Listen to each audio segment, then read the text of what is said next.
কি গায়ে দিচ্ছেন কেন? কি আপনি কি সমস্যা আপনার?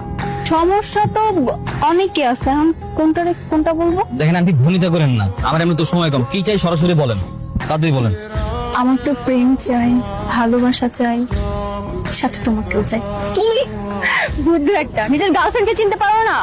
আরে আমি তোমার চিনবো কিভাবে? আমি তোমার কখনো বোরকা পরা অবস্থায় দেখছি? আর বোরকা পরে বেরিয়েছো কেন বলো তো? তা আমি তো কি করবো? যদি আশেপাশে কেউ দেখে ফেলে, বাবার কাছে বললে কি হবে তুমি তো বুঝতেই পারছো। ও আচ্ছা আচ্ছা, ভালো করছো। আচ্ছা চলো এখন আমরা কথা বলতেছি। চলো।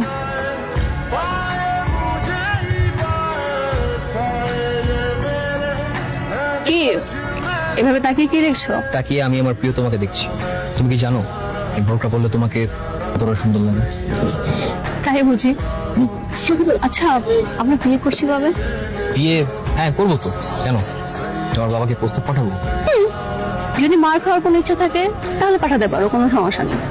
কেন কেন মার খাবো কেন? আমি হচ্ছে তোমার বাবার মোস্ট ফেভারিট স্টুডেন্ট। আমি যদি প্রস্তাব পাঠাই তোমার বাবা কিন্তু রাজি হয়ে যাবে। তুমি তাহলে এখন আমার বাবাকে চিনতেই পারো না। আমার বাবা, আমার চাচারা, ওরা কেন জানে না প্রেম ভালোবাসা কিছু সহ্য করতে পারে না। প্রেম ভালোবাসার নাম শুনলেই ওদের মাথায় কেন যেন আগুন জ্বলে যায়। আর তুমি কি বোকা নাকি? আমরা যে প্রেম করছি সেটা তো স্যারকে বলবোই না, আমি তো সরাসরি বিয়ের প্রস্তাব দেবো, তখনই সে রাজি হয়ে যাবে। ঠিক আছে, সেটা তাহলে পরে দেখা যাবে, কিন্তু এখন চল না এখান থেকে চলে যাই, অনেক গরম লাগছে এখানে। আচ্ছা ঠিক আছে।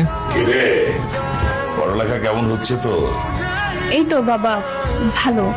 সারাদিন তো পড়াশোনার উপরে আছি, সেই সকাল থেকে এখনো টেবিলের মধ্যেই।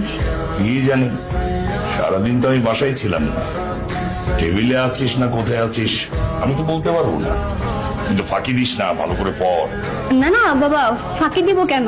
আর ফাঁকি দিলে তো নিজের জালে নিজেই ফেসে যাব। এতটুকু বোঝার মতো বয়স তো আমার হয়েছে, তাই না? সেটাই।